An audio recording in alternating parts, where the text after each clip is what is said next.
मैं Sumanlata lecturer history ਸਰਕਾਰੀ senior secondary school Patnura Jalandhar ਤੋਂ ਅੱਜ +1 ਦੇ ਇਤਿਹਾਸ ਵਿਸ਼ੇ ਦੇ ਵਿਦਿਆਰਥੀਆਂ ਨੂੰ ਰਾਜਪੂਤ ਕਾਲ ਦੇ ਬਾਰੇ ਜਾਣਕਾਰੀ ਦੇਣ ਜਾ ਰਹੀ ਹਾਂ।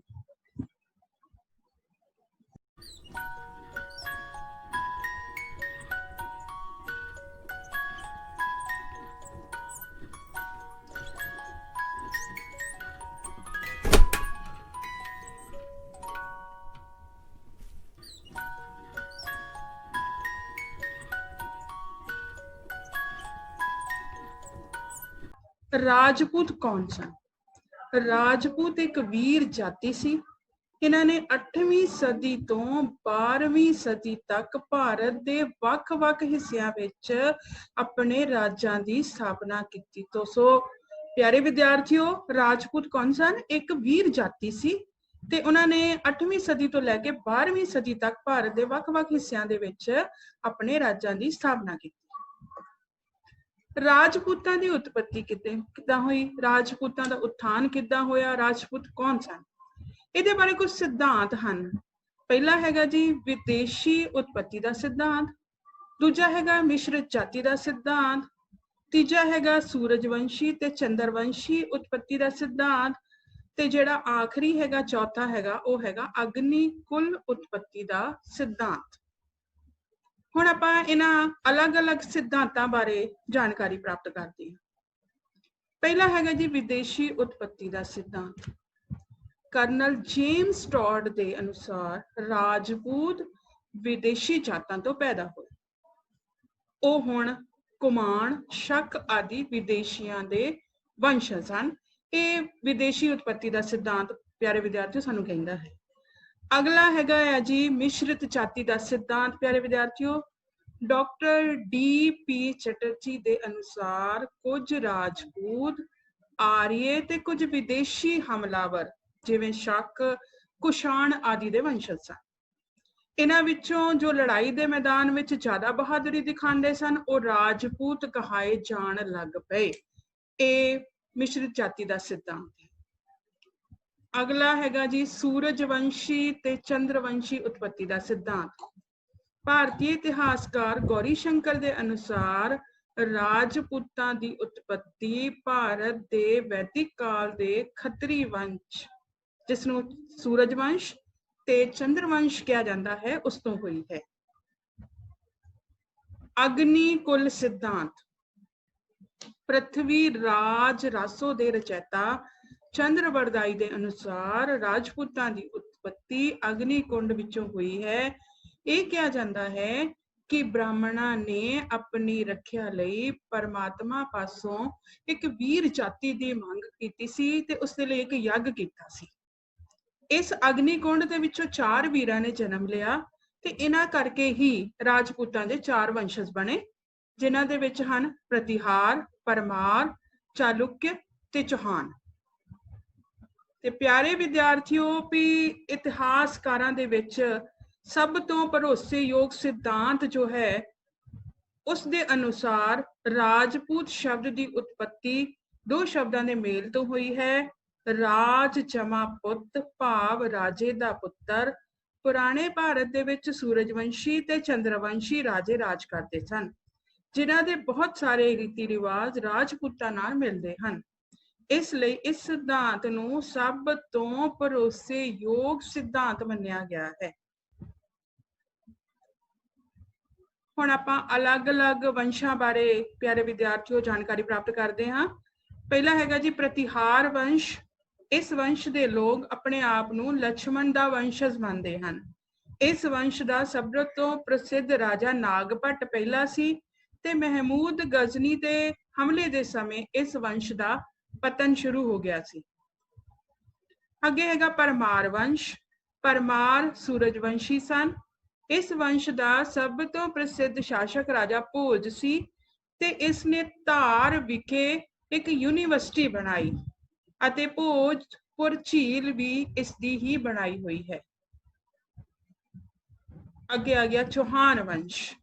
चौहान वंश की नींह ਕੁਵਕ ਨੇ 9ਵੀਂ ਸਦੀ ਦੇ ਵਿੱਚ ਰੱਖੀ ਸੀ। ਪ੍ਰਿਥਵੀ ਰਾਜ ਚੌਹਾਨ ਇਸ ਵੰਸ਼ ਦਾ ਅੰਤਲਾ ਪ੍ਰਸਿੱਧ ਰਾਜਾ ਸੀ। ਇਸ ਦੇ ਰਾਜ ਵਿੱਚ ਅਜਮੇਰ, ਮੁਰੱਬਾ, ਕਾਲਿੰਜਰ, ਦਿੱਲੀ ਤੇ ਬਠਿੰਡਾ ਆਦि ਪ੍ਰਦੇਸ਼ ਸ਼ਾਮਿਲ ਸਨ। 1191 ਦੇ ਵਿੱਚ ਪ੍ਰਿਥਵੀ ਰਾਜ ਚੌਹਾਨ ਨੇ ਤੇਰਾਨ ਦੀ ਪਹਿਲੀ ਲੜਾਈ ਦੇ ਵਿੱਚ ਮੁਹੰਮਦ ਗੌਰੀ ਨੂੰ ਬੁਰੀ ਤਰ੍ਹਾਂ ਨਾਲ ਹਰਾ ਦਿੱਤਾ ਸੀ। ਪਰ 1192 ਦੇ ਵਿੱਚ ਪ੍ਰਿਥਵੀ ਰਾਜ ਚੌਹਾਨ ਤੇਰਾਨ ਦੀ ਦੂਜੀ ਲੜਾਈ ਦੇ ਵਿੱਚ ਮੁਹੰਮਦ ਗੌਰੀ ਤੋਂ ਹਾਰ ਗਿਆ ਸੀ। ਅੱਗੇ ਆ ਗਿਆ ਪਿਆਰੇ ਵਿਦਿਆਰਥੀਓ, ਚਾਲੁਕਿਆ ਵੰਸ਼। ਇਸ ਵੰਸ਼ ਨੂੰ ਸੋਲੰਕੀ ਵੰਸ਼ ਵੀ ਆਖਦੇ ਹਨ ਤੇ ਇਸ ਦੀ ਨੀਂਹ ਮੂਲ ਰਾਜ ਨੇ ਰੱਖੀ ਸੀ। ਇਸ ਵੰਸ਼ ਦੇ ਅੰਤਮ ਸ਼ਾਸਕ ਭੀਮ ਦੂਜੇ ਨੇ ਮੁਹੰਮਦ ਗੌਰੀ ਨੂੰ ਹਰਾਇਆ, ਪਰ ਉਹ ਆਪ ਕੁਤਬਦੀਨ ਐਬਕ ਤੋਂ ਹਾਰ ਗਿਆ। ਗਹਿਡਵਾਲ ਵੰਸ਼, ਜਿਸ ਨੂੰ ਆਪਾਂ ਰਾਠੌਰ ਵੰਸ਼ ਵੀ ਕਹਿੰਦੇ ਹਾਂ, ਇਸ ਵੰਸ਼ ਦਾ ਮੋਢੀ ਚੰਦਰਦੇਵ ਸੀ ਤੇ ਇਸ ਵੰਸ਼ ਦਾ ਸਭ ਤੋਂ ਪ੍ਰਸਿੱਧ ਸ਼ਾਸਕ ਜੈਚੰਦ ਸੀ। ਜੈਚੰਦ ਦਾ ਪ੍ਰਿਥਵੀ ਰਾਜ ਚੌਹਾਨ ਨਾਲ ਵੈਰ ਸੀ, ਇਸ ਲਈ ਉਸਨੇ ਪ੍ਰਿਥਵੀ ਰਾਜ ਚੌਹਾਨ ਦੀ ਮੁਹੰਮਦ ਗੌਰੀ ਵਿਰੁੱਧ ਲੜਾਈ ਦੇ ਵਿੱਚ ਮਦਦ ਨਹੀਂ ਕੀਤੀ ਸੀ। ਸਿੱਟੇ ਵਜੋਂ ਮੁਹੰਮਦ ਗੌਰੀ ਨੇ ਜੈਚੰਦ ਨੂੰ ਚੰਦਵਾੜ ਦੀ ਲੜਾਈ ਦੇ ਵਿੱਚ ਹਰਾ ਕੇ ਇਸ ਵੰਸ਼ ਦਾ ਅੰਤ ਕਰ ਦਿੱਤਾ। ਹੁਣ ਪਿਆਰੇ ਵਿਦਿਆਰਥੀਓ, ਆਪਾਂ ਪੜਾਂਗੇ ਕਿ ਰਾਜਪੂਤਾਂ ਦਾ ਰਾਜ ਪ੍ਰਬੰਧ ਕਿੱਦਾਂ ਦਾ ਸੀ। ਰਾਜਪੂਤਾਂ ਦੇ ਰਾਜ ਪ੍ਰਬੰਧ ਦੇ ਵਿੱਚ ਰਾਜਾ ਰਾਜਮੁਖੀ ਹੁੰਦਾ ਸੀ। ਉਸ ਦੀ ਸਹਾਇਤਾ ਲਈ ਕਈ ਮੰਤਰੀ ਹੁੰਦੇ ਸਨ। ਇਹਨਾਂ ਮੰਤਰੀਆਂ ਦੇ ਅਲੱਗ-ਅਲੱਗ ਵਿਭਾਗ ਹੁੰਦੇ ਸਨ ਤੇ ਜਿਹੜਾ ਸਥਾਨਕ ਸ਼ਾਸਨ ਸੀਗਾ ਜਾਂ ਸਥਾਨਕ ਪ੍ਰਬੰਧ ਸੀਗਾ, ਉਸਨੂੰ ਸਾਮੰਤ ਚਲਾਉਂਦੇ ਸਨ। ਰਾਜਾ ਆਪਣੇ ਜ਼ਰੂਰੀ ਫੈਸਲੇ ਯੁਵਰਾਜ ਦੀ ਮਦਦ ਨਾਲ ਲੈਂਦਾ ਸੀ। ਸਾਮੰਤੀ ਪ੍ਰਬੰਧ ਵੀ ਰਾਜਪੂਤਾਂ ਦੇ ਰਾਜ ਦੀ ਇੱਕ ਵਿਸ਼ੇਸ਼ਤਾ ਰਹੀ ਹੈ। ਇਸ ਪ੍ਰਬੰਧ ਦੇ ਅਨੁਸਾਰ ਰਾਜਾ ਕੁਝ ਭੂਮੀ ਪੁਰਸਕਾਰ ਵਜੋਂ ਸਰਦਾਰਾਂ ਨੂੰ ਦਿੰਦਾ ਸੀ, ਜਿਸ ਦੇ ਉਹ ਮਾਲਕ ਬਣ ਜਾਂਦੇ ਸਨ। ਬਦਲੇ ਦੇ ਵਿੱਚ ਉਹ ਜਿਹੜੇ ਸਰਦਾਰ ਸੀਗੇ, ਜਿਨ੍ਹਾਂ ਨੂੰ ਰਾਜਾ ਭੂਮੀ ਦਿੰਦਾ ਸੀ, ਉਹ ਯੁੱਧ ਤੇ ਸ਼ਾਂਤੀ ਦੇ ਸਮੇਂ ਆਪਣੀ ਰਾਜਾ ਦੀ ਸਹਾਇਤਾ ਲਈ ਵਚਨਬੱਧ ਹੁੰਦੇ ਸਨ। ਸਾਮੰਤ ਆਪਣੇ ਇਲਾਕੇ ਦਾ ਨਾ ਕੇਵਲ ਭੂਮੀਕਾਰ ਇਕੱਠਾ ਕਰਦੇ ਸਨ, ਸਗੋਂ ਇਲਾਕੇ ਦੇ ਸ਼ਾਸਨ ਪ੍ਰਬੰਧ ਦੇ ਨਾਲ ਨਿਆਏ ਪ੍ਰਬੰਧ ਜਾਂ ਨਿਆਇਧੀਸ਼ ਦਾ ਕੰਮ ਵੀ ਕਰਦੇ ਸਨ। ਉਹ ਆਪਣੇ ਦੇਸ਼ ਵਿੱਚ ਰਾਜਿਆਂ ਵਾਂਗ ਹੀ ਰਹਿੰਦੇ ਸਨ ਤੇ ਉਹਨਾਂ ਨੇ ਆਪਣੀ ਸੈਨਾ ਵੀ ਰੱਖੀ ਹੋਈ ਸੀ। ਹੁਣ ਆ ਗਿਆ ਪਿਆਰੇ ਵਿਦਿਆਰਥੀਓ ਕਿ ਰਾਜਪੂਤਾਂ ਦਾ ਸਮਾਜਿਕ ਜੀਵਨ ਕਿਦਾਂ ਦਾ ਸੀ। ਰਾਜਪੂਤ ਇਮਾਨਦਾਰ ਤੇ ਸੱਚੇ ਹੁੰਦੇ ਸਨ। ਵਚਨ ਤੋੜਨ ਵਾਲੇ ਨੂੰ ਰਾਜਪੂਤ ਸਮਾਜ ਵਿੱਚ ਘ੍ਰਿਣਾ ਕੀਤੀ ਜਾਂਦੀ ਸੀ। ਰਾਜਪੂਤ ਇਸਤਰੀਆਂ ਲਹਿੰਗਾ ਜਾਂ ਸਾੜੀ ਪਾਉਂਦੀਆਂ ਸਨ। ਗਹਿਣੇ ਮਰਦ ਤੇ ਇਸਤਰੀਆਂ ਦੋਵੇਂ ਪਾਉਂਦੀਆਂ ਸਨ। ਗਹਿਣੇ ਸੋਨੇ, ਚਾਂਦੀ ਜਾਂ ਹਾਥੀਦੰਦ ਦੇ ਬਣੇ ਹੁੰਦੇ ਸਨ। ਰਾਜਪੂਤ ਲੋਕ ਸ਼ਿਕਾਰ ਦੇ ਬਹੁਤ ਸ਼ੌਕੀਨ ਸਨ। ਸੋ ਪਿਆਰੇ ਵਿਦਿਆਰਥੀਓ, ਹੁਣ ਆਪਾਂ ਪੜਾਂਗੇ ਕਿ ਰਾਜਪੂਤ ਕਾਲ ਦੇ ਵਿੱਚ ਇਸਤਰੀਆਂ ਦੀ ਕੀ ਹਾਲਤ ਸੀ। ਜਿਵੇਂ ਕਿ ਆਪਾਂ ਜਾਣਦੇ ਹੀ ਹਾਂ ਕਿ ਰਾਜਪੂਤ ਜਿਹੜੇ ਸੀਗੇ ਉਹ ਹਿੰਦੂ ਧਰਮ ਨੂੰ ਮੰਨਦੇ ਸੀਗੇ, ਔਰ ਹਿੰਦੂ ਧਰਮ ਨੂੰ ਮੰਨਣ ਦੇ ਨਾਲ ਰਾਜਪੂਤ ਜਿਹੜੇ ਸੀਗੇ ਇਸਤਰੀਆਂ ਦੀ ਰੱਖਿਆ ਲਈ ਆਪਣਾ ਸਭ ਕੁਝ ਕੁਰਬਾਨ ਕਰਨ ਨੂੰ ਤਿਆਰ ਹੋ ਜਾਂਦੇ ਸੀ। ਉਸ ਸਮੇਂ ਇਸਤਰੀਆਂ ਨੂੰ ਸਿੱਖਿਆ ਪ੍ਰਾਪਤੀ ਦਾ ਵੀ ਅਧਿਕਾਰ ਸੀ। ਇਸਤਰੀਆਂ ਸੰਗੀਤ, ਚਿੱਤਰਕਲਾ ਤੇ ਸਾਹਿਤ ਦੀ ਸਿੱਖਿਆ ਪ੍ਰਾਪਤ ਕਰ ਸਕਦੀਆਂ ਸਨ। ਇਸ ਤੋਂ ਇਲਾਵਾ ਜਿਹੜੀਆਂ ਇਸਤਰੀਆਂ ਸ਼ਾਹੀ ਘਰਾਣੇ ਦੀਆਂ ਸਨ, ਉਹ ਘੋੜਸਵਾਰੀ, ਅਸਤਰ ਸ਼ਸਤਰ ਦੀ ਸਿੱਖਿਆ ਵੀ ਪ੍ਰਾਪਤ ਕਰ ਸਕਦੀਆਂ ਸਨ। ਇਸਤਰੀਆਂ ਦੁਸ਼ਮਣਾਂ ਨਾਲ ਯੁੱਧ ਵੀ ਕਰਦੀਆਂ ਸਨ, ਵਿਸ਼ੇਸ਼ ਰੂਪ ਨਾਲ ਸ਼ਾਹੀ ਘਰਾਣੇ ਦੀਆਂ ਇਸਤਰੀਆਂ।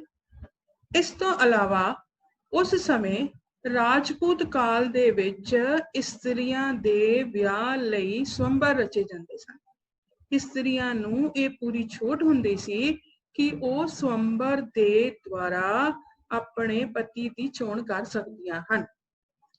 ਇਸ ਤੋਂ ਇਲਾਵਾ ਇਸਤਰੀਆਂ ਜਿਹੜਾ ਵੀ ਪੁਰਸ਼ ਜਾਂ ਪਤੀ ਉਹਨਾਂ ਦਾ ਯੁੱਧ ਦੇ ਵਿੱਚੋਂ ਮੂੰਹ ਮੋੜ ਕੇ ਆ ਜਾਂਦਾ ਸੀ, ਭੱਜ ਕੇ ਆ ਜਾਂਦਾ ਸੀ, ਦੁਸ਼ਮਣਾਂ ਨੂੰ ਪਿੱਠ ਦਿਖਾ ਕੇ ਆ ਜਾਂਦਾ ਸੀ, ਉਸ ਨੂੰ ਉਹ ਚੰਗਾ ਨਹੀਂ ਸਮਝਦੀਆਂ ਸਨ।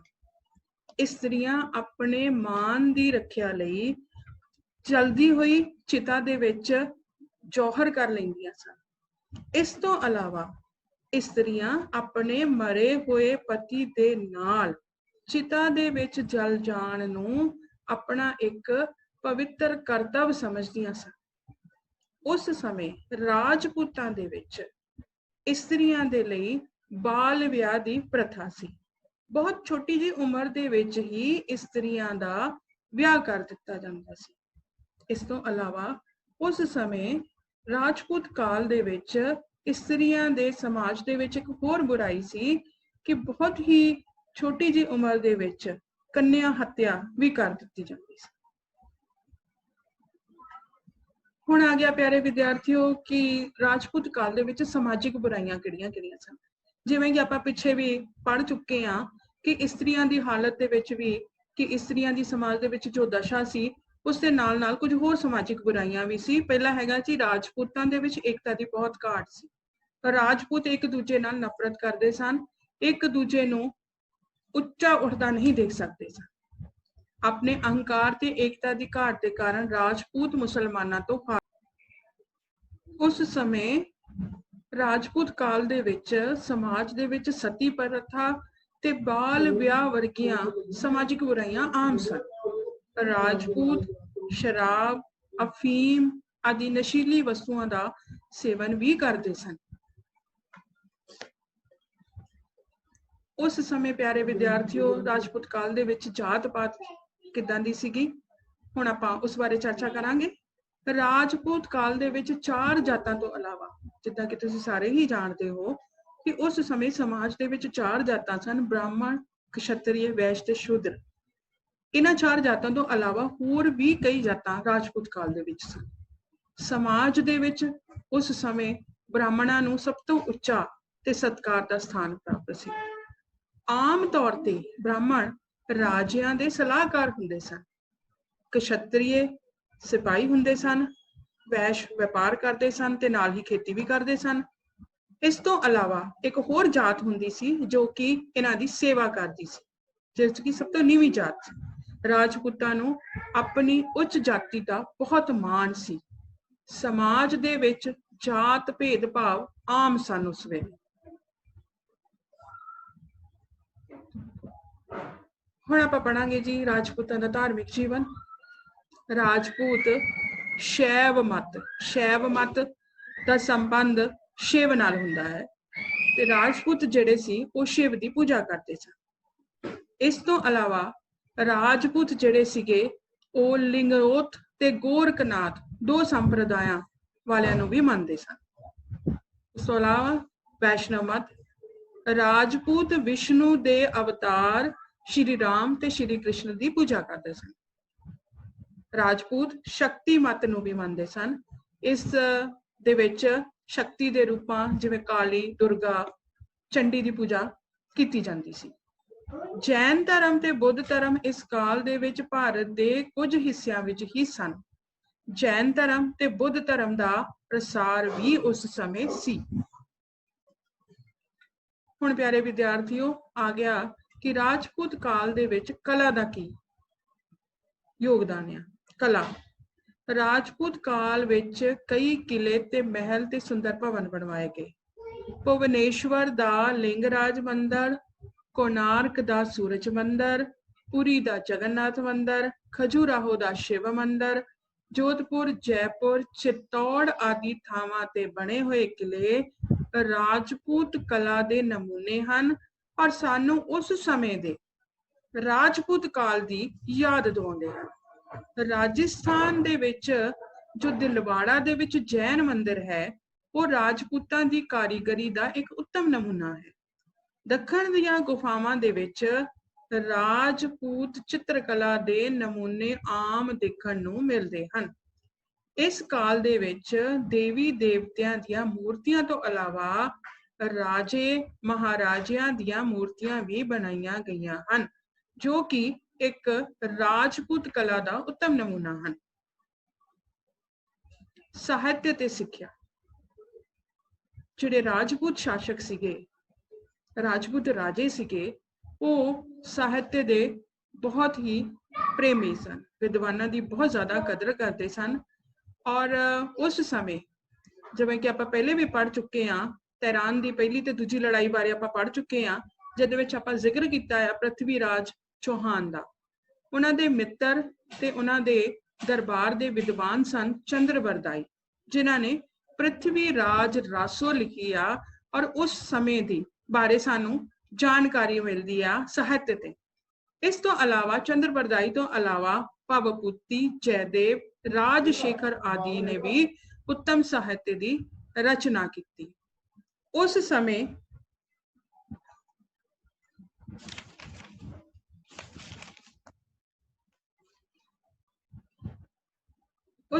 ਕਸ਼ਮੀਰ ਦੇ ਵਿੱਚ ਇੱਕ ਵਿਦਵਾਨ ਸੀਗਾ ਜਿਸ ਦਾ ਨਾਮ ਸੀ ਕਲਹਨ।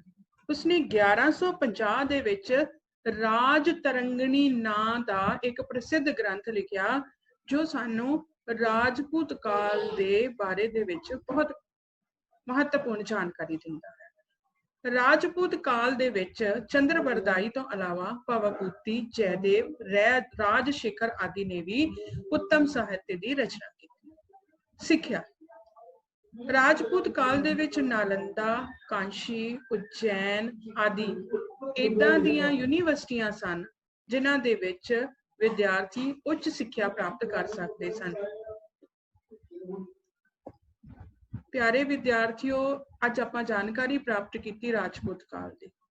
ਰਾਜਪੂਤਾਂ ਦੀ ਉਤਪਤੀ ਕਿਵੇਂ ਹੋਈ, ਉਹਦੇ ਬਾਰੇ ਕਿਹੜੇ-ਕਿਹੜੇ ਸਿਧਾਂਤ ਹਨ, ਰਾਜਪੂਤਾਂ ਦਾ ਸਮਾਜਿਕ ਜੀਵਨ ਕਿੱਦਾਂ ਦਾ ਸੀਗਾ, ਰਾਜਪੂਤਾਂ ਦੇ ਸਮਾਜ ਦੇ ਵਿੱਚ ਇਸਤਰੀਆਂ ਦੀ ਕੀ ਹਾਲਤ ਸੀਗੀ, ਰਾਜਪੂਤਾਂ ਦੀ ਕਲਾ ਕਿੱਦਾਂ ਦੀ ਸੀ, ਧਾਰਮਿਕ ਜੀਵਨ ਕਿੱਦਾਂ ਦਾ ਸੀ, ਸਾਹਿਤ ਕਿੱਦਾਂ ਦਾ ਸੀ।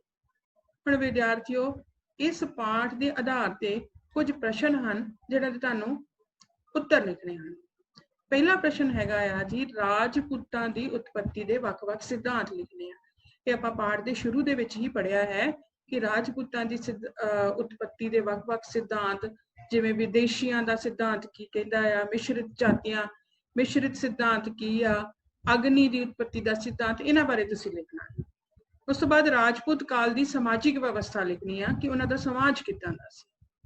ਰਾਜਪੂਤ ਕਾਲ ਦੀ ਇਸਤਰੀਆਂ ਦੀ ਹਾਲਤ ਲਿਖਣੀ ਆ ਕਿ ਰਾਜਪੂਤ ਕਾਲ ਦੇ ਵਿੱਚ ਇਸਤਰੀਆਂ ਦਾ ਕੀ ਸਥਾਨ ਸੀ ਔਰ ਉਹਨਾਂ ਨੂੰ ਸਮਾਜ ਦੇ ਵਿੱਚ ਕਿੱਦਾਂ ਦਾ ਮਹੱਤਵ ਦਿੱਤਾ ਜਾਂਦਾ ਸੀ। ਉਸ ਤੋਂ ਬਾਅਦ ਰਾਜਪੂਤ ਕਾਲ ਦੇ ਸਾਹਿਤ ਦਾ ਵਰਣਨ ਕਰਨਾ ਆ, ਜਿਹਦੇ ਵਿੱਚ ਆਪਾਂ ਵਿਸ਼ੇਸ਼ ਰੂਪ ਨਾਲ ਇਹ ਲਿਖਣਾ ਆ ਕਿ ਪ੍ਰਿਥਵੀ ਰਾਜ ਚੌਹਾਨ ਦੇ ਜਿਹੜੇ ਮਿੱਤਰ ਤੇ ਉਹਨਾਂ ਦੇ ਦਰਬਾਰੀ ਕਵੀ ਸੀ ਚੰਦਰਬਰਦਾਈ, ਉਹਨਾਂ ਨੇ ਪ੍ਰਿਥਵੀ ਰਾਜ ਰਾਸੋ ਲਿਖੀ। ਇਸ ਤੋਂ ਇਲਾਵਾ ਵੀ ਉਸ ਸਮੇਂ ਜੋ ਵੀ ਸਾਹਿਤ ਦੀ ਰਚਨਾ ਹੋਈ ਉਹਨਾਂ ਬਾਰੇ ਆਪਾਂ ਲਿਖਣਾ ਹੈ। ਸੋ ਵਿਦਿਆਰਥੀਓ, ਮੈਨੂੰ ਉਮੀਦ ਹੈ ਕਿ ਜਿਹੜਾ ਵੀ ਪਾਠ ਅੱਜ ਆਪਾਂ ਪੜ੍ਹਿਆ ਆ ਉਹ ਤੁਹਾਨੂੰ ਜ਼ਰੂਰ ਸਮਝ ਆ ਗਿਆ ਹੋਊਗਾ ਔਰ ਉਸ ਪਾਠ ਦੇ ਆਧਾਰ ਤੇ ਤੁਸੀਂ ਇਹਨਾਂ ਪ੍ਰਸ਼ਨਾਂ ਦੇ ਉੱਤਰ ਜ਼ਰੂਰ ਦੇਵੋਗੇ। ਧੰਨਵਾਦ।